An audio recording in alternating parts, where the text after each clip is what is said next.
አልቲሜትሊ ተመልሰን በድርድር ነው የሚያልቀው። አሁንም ከስር ከወጣው በኋላ አንድ ብዙዎች የተቃወሙት ጉዳይ ተናግሬያለሁ። ኤርትራና ኢትዮጵያ ጉዳይ ያላለቀ ነው፣ ያልተጠናቀቀ ፍቺ ነው። አሁንም ልድገመው፣ ያልተጠናቀቀ ፍቺ ነው። ኤርትራና ኢትዮጵያ ሁለት የተነጣጠሉ አገር መሆን አይችሉም። ሁለት ሉዓላዊ አገር ሊሆኑ ይችላሉ። ከፍተኛ የሆነ የማህበራዊ ትስስር አለ። ምንም አይነት ጦርነት ሊበጥሰው ያልቻለ 30-40 ዓመት የተደረገው በጣም ደም አፋሳሽ ጦርነት ያልበጠሰው 2 ዓመታት በባድመ ጦርነት ጊዜ ያልበጠሰው ትንሽ የሰላም ትንፋሽ ሲመጣ ግልብጥ ብሎ ህዝቡ አንድ ላይ ይመጣል።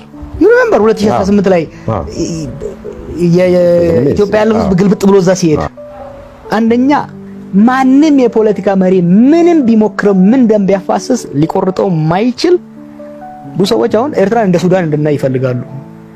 it is not በቅርብ አንድ የኤርትራ ባለሀብት አግኝቼ ስጠይቀው አፍሪካ ውስጥ ነው ብዙ ቢዝነስ የሰራው። ትንሽ ድረስ ሲመጣ ግን እኛ ጋር መጥቶ ኢንቨስት ያደርገውና I feel home እና ማህበራዊ ትስስር አለ። ሁለተኛ ኢኮኖሚያዊ የኤርትራ ኢኮኖሚ ያለ ኢትዮጵያ ሊያድግ አይችልም። ዛሬ ከኤርትራ የበለጠ በስንት እጥፍ የኤርትራ ነጋዴ አዲስ አበባ ነው ያለው። ኢኮኖሚካሊ ኢንተርዲፔንደንት ነን እኛ። እነዚህ ሁለት ሀገሮችን የተናጣጠሉ ባላንጣ ጠላት አድርጎ ለማድረግ የሚሞከር ሙከራ ሁለቱንም ሀገሮች ሁለቱንም ህዝቦች ያከስራል እንጂ አይጠቅምም። መሆን ያለበት ጥሩ ጅማሮ አድርገው አጠፉት።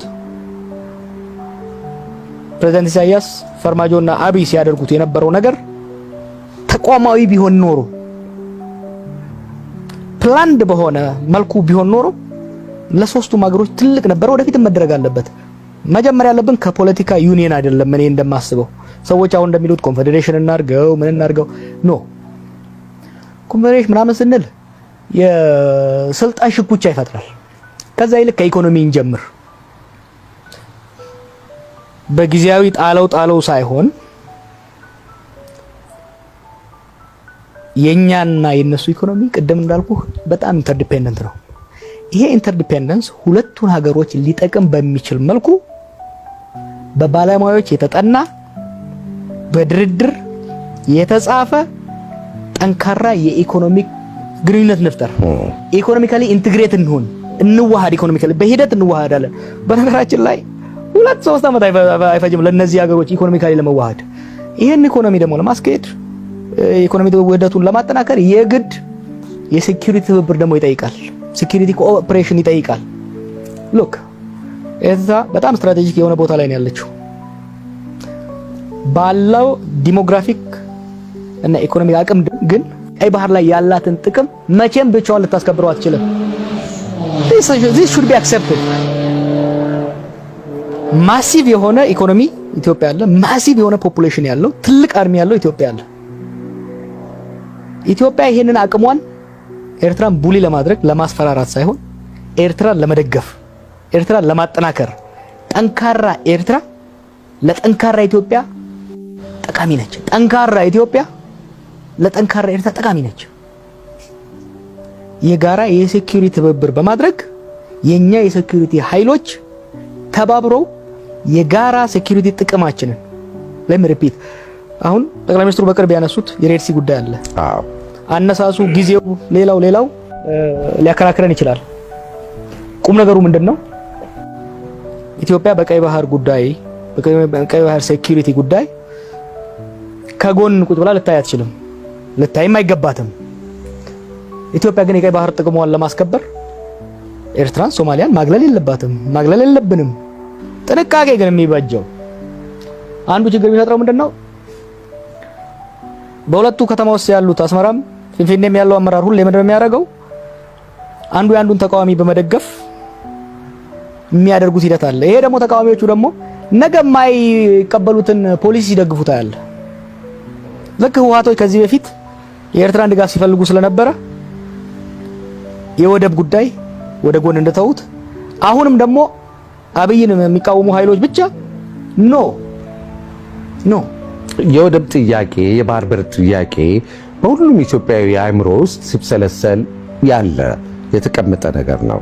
ግን ዘታይም ጊዜው ወቅቱ ሰዓቱ ዋይ በዚህ ሰዓት ተነሳ የሚለው ነገር በመሀከል ካለ መጎሻሸም የተፈጠረ ነው የሚሉ ይሄ ጉዳይ መነሳት የነበረበት 2018 ላይ ነበር።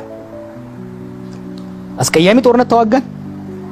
ለ20 ዓመታት ተለያይተን ተቆራርጠን ቆየን።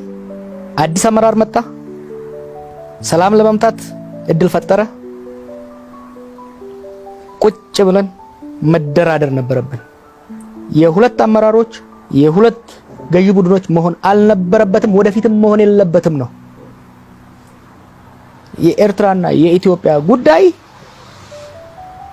ማንም አመራር ስለፈለገው ሊቆራረጥ አይችልም። አንዱን ደርምሶ የበላይነት ሊይዝ የሚችልበት ጉዳይ አይደለም። አያስፈልገንም እንጂ ዋይ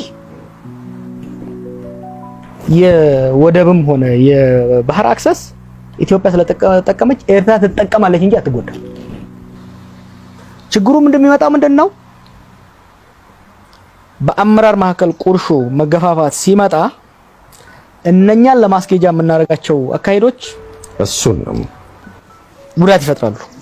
አሁንም ማወቅ ያለብን ጉዳዮች አሉ። ያኔ ከፍተኛ መቀራረብ ሽርክና በነበረ ጊዜ እነዚህ ጉዳዮች ለምን አልተነሱ? መነሳት ነበረባቸው። አሁንም ተነሱ አይደለም? ስለተነሱ ግን መርገምና ማሳነስ የለብንም። አሁንም ተነሱ።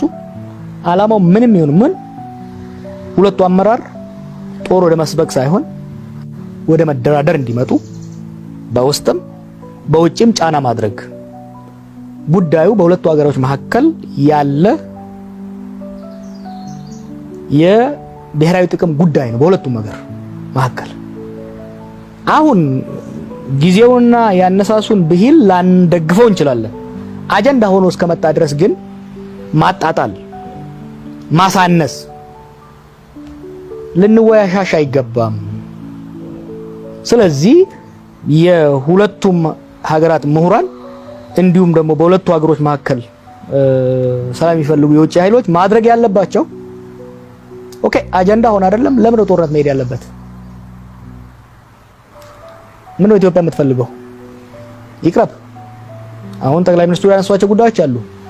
ከኤርላይንስ ከግድብ ከሌሎች ልንሰጥ እንችላለን። ፌር ኢቭን መሬትም የሚል አለበት። ፌር ቀረበ። ይቅረብ አይደለም መቅረብ ቀረበ። ካውንተሩን ደግሞ ከዛ እንስማው። እኔ ብሆን በሚዲያ ላይ አቀርበውም፣ ይሄንን በውስጥ በዲፕሎማቲክ ስራ አቀርበዋለሁ። ቀርቦ እምቢ ተብሏል አልተባለም፣ እኔም የማውቀው ነገር የለም። ይቅረብ፣ እንነጋገርበት።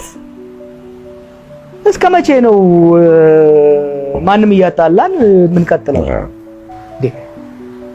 እስከ መቼ ነው